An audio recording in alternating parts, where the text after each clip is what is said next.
the spring of 1940, when Britain was under threat, a secret army was formed to wreak havoc among the German invasion force. We weren't out to fight the German army head-on. We were saboteurs. A suicide squad with a life expectancy of less than 2 weeks. Anyone who was captured would be tortured, brutally tortured. The British Resistance, the country's first guerrilla army. They were one of the secret services of World War II, and the evidence of that is undeniable.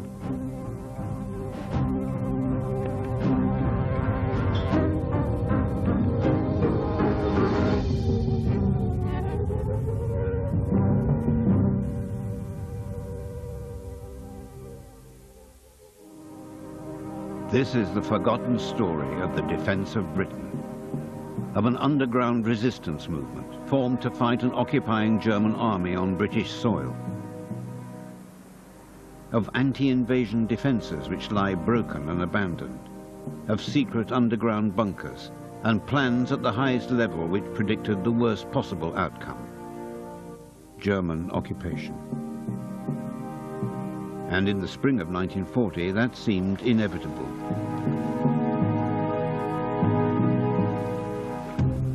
Within months, obstacles against the invading German army had sprung up. The landscape bristled with barbed wire, pillboxes, and anti-aircraft batteries. And if these defences failed, there was a force willing to take the enemy on. Britain's largest ever volunteer army, eager for action against the Nazi invader, the Home Guard. But Dad's army was only ever intended to sap the strength of the initial invasion force. It would have been of limited use once the German army established itself on British soil. One man only too aware of this was Major General Colin Gubbins, one of the Army's top intelligence experts. He had seen what happened when the Germans brutally suppressed much of Europe and was determined that Britain should put up a stiffer resistance. Gubbins formed a secret army to go underground, to kill or be killed, and even to eliminate other Britons who threatened its ability to resist. It was the first time a resistance movement had been set up in advance of enemy occupation.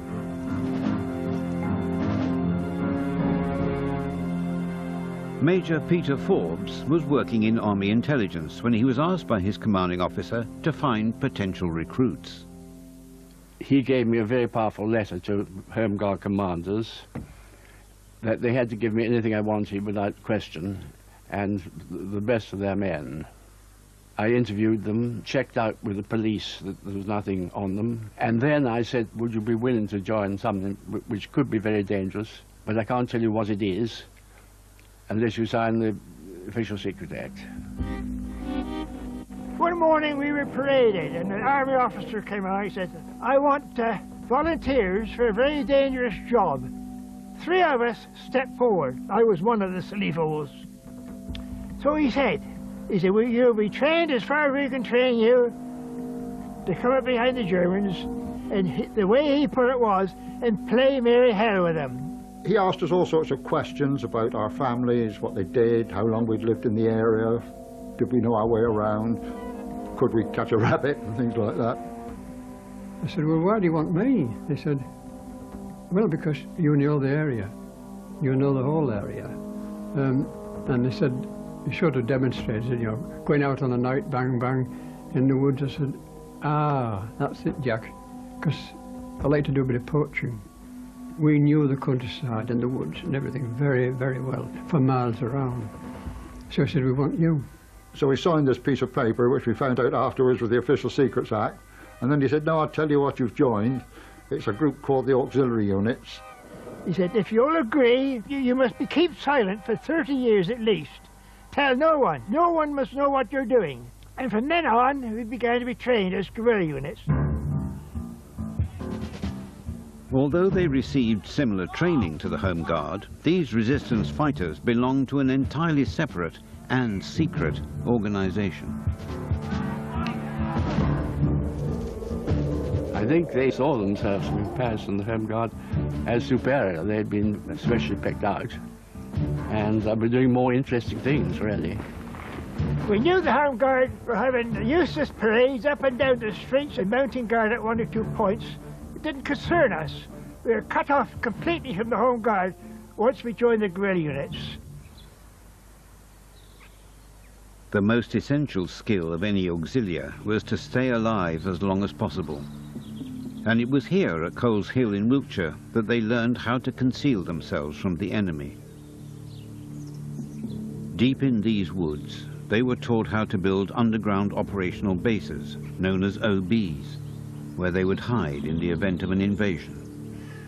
Woodland all over the country betrays an occasional trace of these secret hideaways. But sites like these are rapidly fading from the landscape. The Defence of Britain project was set up recently to record them before they vanish completely. This painstaking research was organised by the Council for British Archaeology, whose president is Francis Pryor. He's been investigating the hidden bunkers at Coles Hill with Jeff Devereux, one of the first resistance fighters to be trained here. Jeff, did they always locate these OBs in woodland? Almost always. Sometimes there were a few in farmyards and places like that. But obviously it's much easier to camouflage an entrance like this in a woodland than in open ground. But I mean, looking at this, I mean, I'm told that brickwork's modern so that people don't fall down for sort of health and safety, but what would it have looked like originally in the war? Well, if you went in through the main entrance, you would pile the leaves up a bit like that. Not too obviously, but then a bit of breeze would scatter them over the top and you'd have a hidden entrance, you know. Most operational bases were destroyed at the end of the war. This is one of the few that survived. I tell you what, Jeff, it's fairly restricted entrance, isn't it?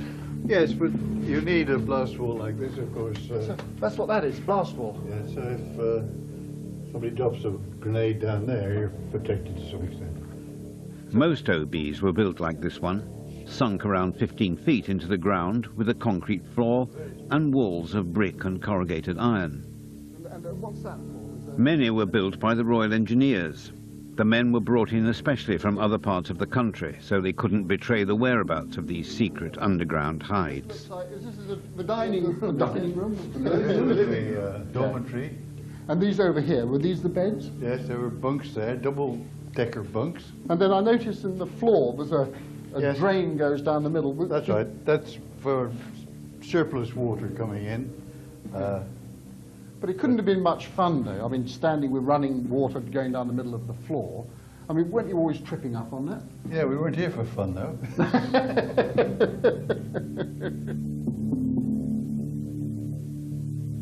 Each operational base was big enough to hold between 6 and 8 men. It contained everything they would need to survive underground and carry out sabotage operations successfully. It would be the only place they could call home should the Germans occupy Britain. I think we thought that we were probably safer in our underground OBs than fighting on the surface against the invasion. Looking back, I think it was looked upon as a suicide mission, but we didn't feel that at the time.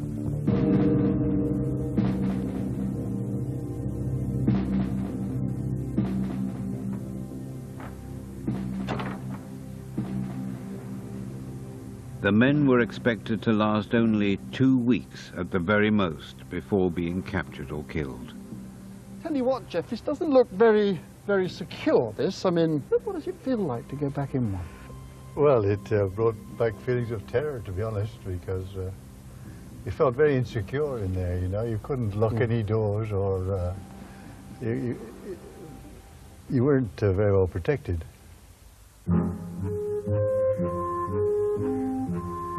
Around 3,500 men were recruited to the ranks of this secret underground army. It was intended that we should go underground, lie quiet, let the invasion forces pass over us, and then bob up behind and create as much mayhem as we could. Our intelligence officer would guide us, advise us. And then he cheerfully said, of course, we wouldn't expect you to be alive at the end of 13 days. In the summer of 1940, there was still the very real threat of invasion. Barges, heaving with weaponry, lined the French ports, just waiting for Hitler's order to cross the Channel. It looked as if these resistance fighters would finally see action. The other thing was, it was all rather exciting and a ridiculous thing to say now.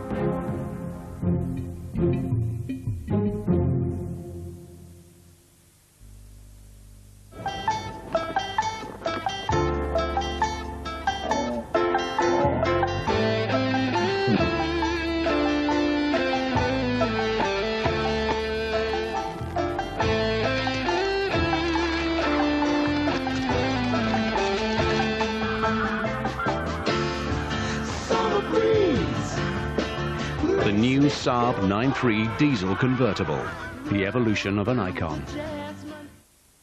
When she got cancer, in a way I was annoyed at her because she knows smoking's bad for her. So I bought my plot at the cemetery and they came with me to choose it. I don't care, she's my mum, I'll care for her whatever happens. She chose it, she was very brave.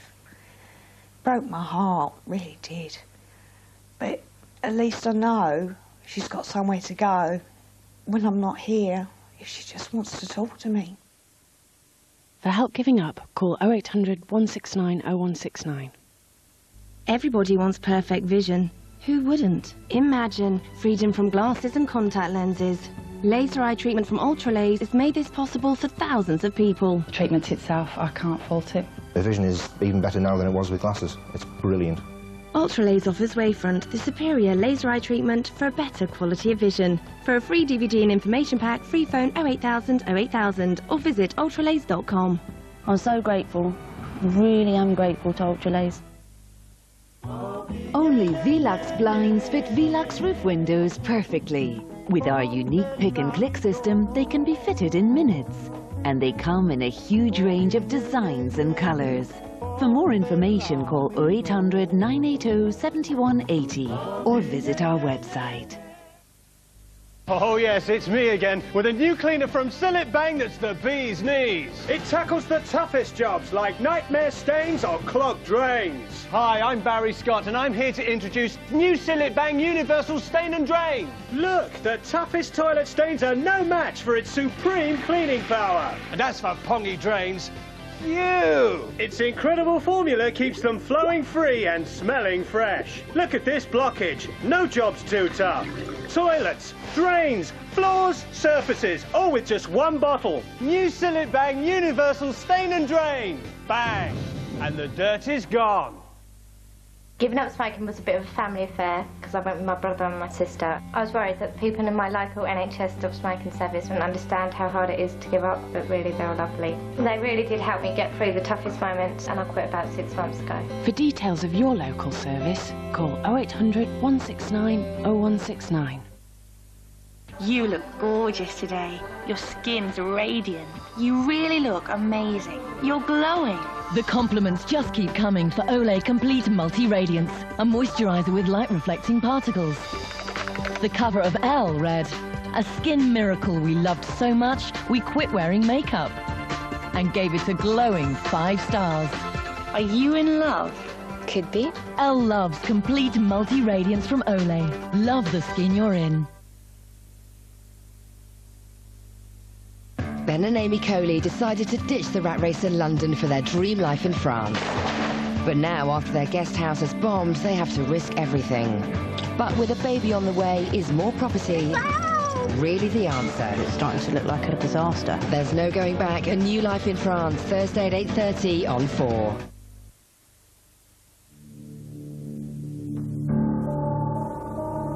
On the 7th of September 1940, code word Cromwell swept through the South and East Command. Invasion by the Germans was imminent. Church bells pealed across the land to warn of the impending landing by German troops on British soil. 1.5 million Home Guard immediately mobilized. In Dorset, it was the news that Fred Simpson and his patrol had been expecting and dreading. The memory of that day is still vivid 65 years on. We were exercising one morning somewhere around here, probably in the heath over there. An officer came along quickly. He said, "Stop what you're doing, stop what you're doing." He said, "We want you to go home at once," he said, "and get all the food. Get all the food you can and come back and go in that hide." So we did. We rushed home. I said to my mother, "I want some food to take away for this weekend." She said, "Whatever for?" I couldn't tell her, could I? We'd signed the Official Secrets Act. I couldn't tell her what I was doing. She said I should be away for a little while. I could have said forever if there was an invasion, but never mind. We all went down in that hole. The last man dragged the bush behind him to stop the hole up. And we stayed there for, it was 2 nights and a day approximately. I'm not sure about the time of the day or anything like that. The authorities thought the invasion was a mere 12 hours away. And that's what we were waiting for, the enemy. We expected to hear the tramp of any big boots over the top or something like that. We didn't know. And suddenly a voice from outside said, "You can come out now, the danger is over." This time it was a false alarm. But the threat of invasion was far from over, and the men knew how important it was to be well prepared.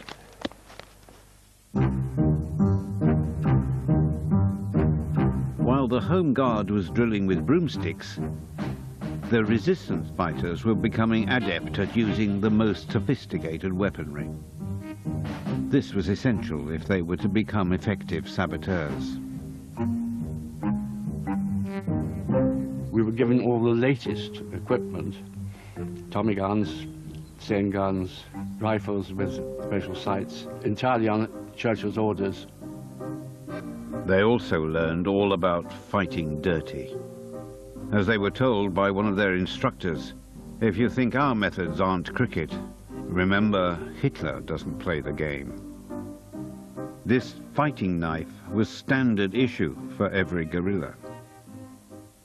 Well, we weren't supposed to go into open combat. The fighting knife wasn't really to fight with, it was just to quietly kill. I think you understand how that happened. Even now, many of the techniques they learned are second nature to these men. I'm coming through the wood on patrol. I see a sentry.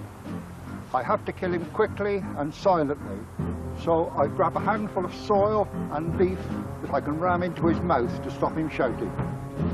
As I come up behind him, I take the hand and put the dirt in his mouth to stifle him, get him, pull his head to one side and strike hard into the neck. Sometimes, to carry out an operation successfully, a resistance fighter had to kill. But it wasn't ideal. The last thing he wanted was to draw attention to himself. His success relied on his ability to remain invisible. The patrols would not have stood a chance in a firefight. We weren't heavily enough armed to firefight a German patrol. In fact, as they said in training, if they see you, you're dead. If the Nazis had overrun Britain, they would have faced more than just a guerrilla army. An extensive intelligence network with secret underground transmission stations had mushroomed across the country. It was almost as if the Germans were already here. The network consisted largely of people who were likely to have permission to carry out their activities in normal employment after invasion, such as doctors and milkmen and estate agents and solicitors, people who would have local mobility, and this would enable them to gather intelligence for transmission to Army headquarters.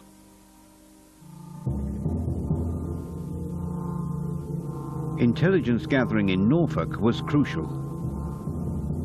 Its exposed position on the east coast made effective lines of communication a necessity. Even 16-year-old girls like Jill Monk were recruited as agents. I was really part messenger and part spy, I suppose.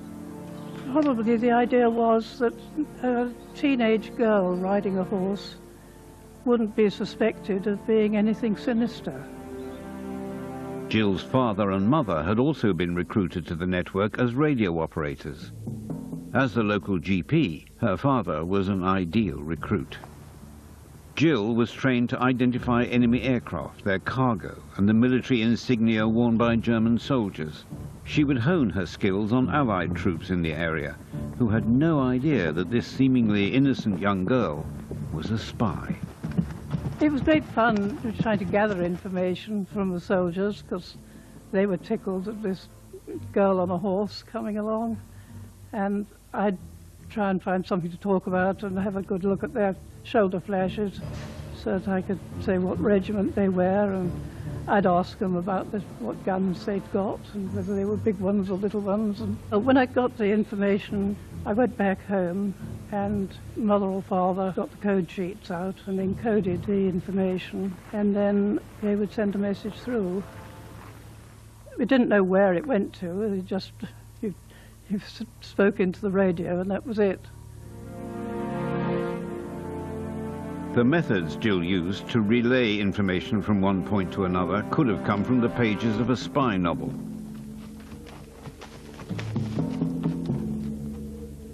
An agent would leave a message in a secret drop-off point, known as a dead letter drop. Under cover of darkness, Jill would retrieve the message and deliver it to a hidden postbox, usually a piece of drain pipe, leading to an underground radio station. These messages were often placed in tennis balls to enable them to roll down the drain pipe. The operator would then transmit the message to HQ. It was really a very clever system. Very Heath Robinson, but typically British, I think. Of course, when you dropped your tennis ball down the drain pipe, you didn't know who it was going to, because we weren't allowed to know anybody else who was in the job, because if the Germans had come and we were caught, we couldn't give anybody else away. They could torture us all they liked, but what we didn't know, we couldn't tell them. In the spring of 1941, Germany invaded the Soviet Union. Operation Barbarossa had begun. Now that Hitler's armies were concentrating all their efforts on the Eastern Front, would the invasion threat finally recede? That was not seen as a point that took the heat off here at all. Indeed, on a technical point, Hitler didn't ever cancel the planning that was already underway for the invasion of this country. Whether or not it was known at the higher circles that the invasion threat to the United Kingdom was then off, it certainly was not known to the public. And the public included the members of the auxiliary units. The units intensified their training. 100 new patrols were formed. These guerrillas were better equipped and better armed than ever before. Their mission was to destroy the infrastructure that would be essential to an occupying German army. That included our own airfields and railways. Disrupting German supply lines was a key part of the guerrilla strategy.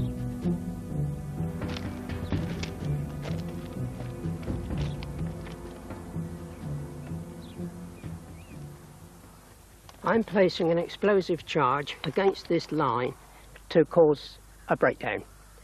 This is a pressure switch connected to a detonator within the charge. As the train goes across the track, it presses this, which fires a little charge in here. Fuse links into the detonator there. We wedge this under the rail so that it's pretty firm, because we're relying on the movement of the track to ignite the charge. With a sufficient charge, we rupture the rail, and the locomotive is derailed.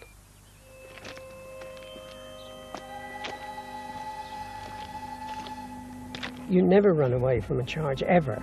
You always walk, because you could trip over. If you trip over, you're going to be on the ground close to the charge.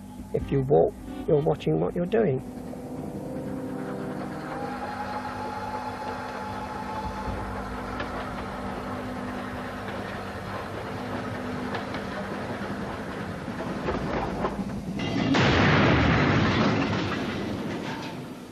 Should a sabotage operation go wrong, capture by the enemy was not an option. If we went out and one of us got hurt, badly hurt, and you couldn't get him back, you had to kill him. You had to make sure that he wasn't captured, because anyone who was captured would be tortured, brutally tortured. Your colleagues would have been doing you a good service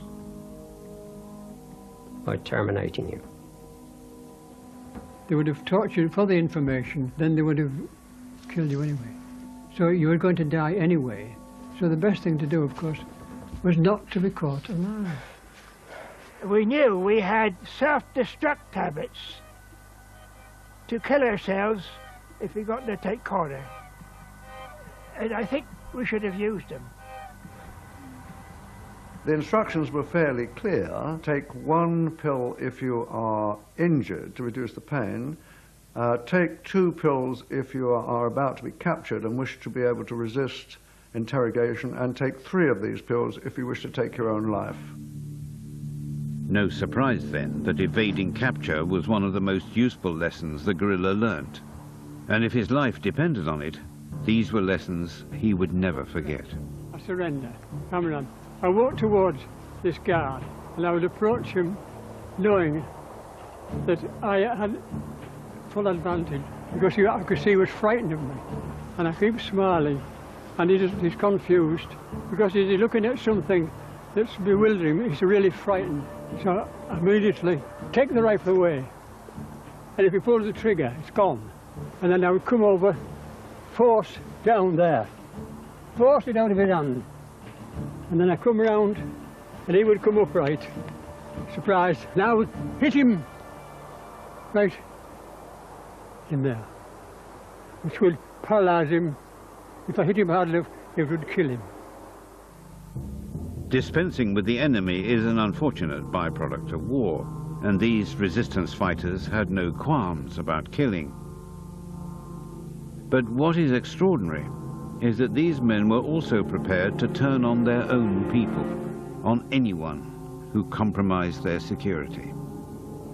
We had authority.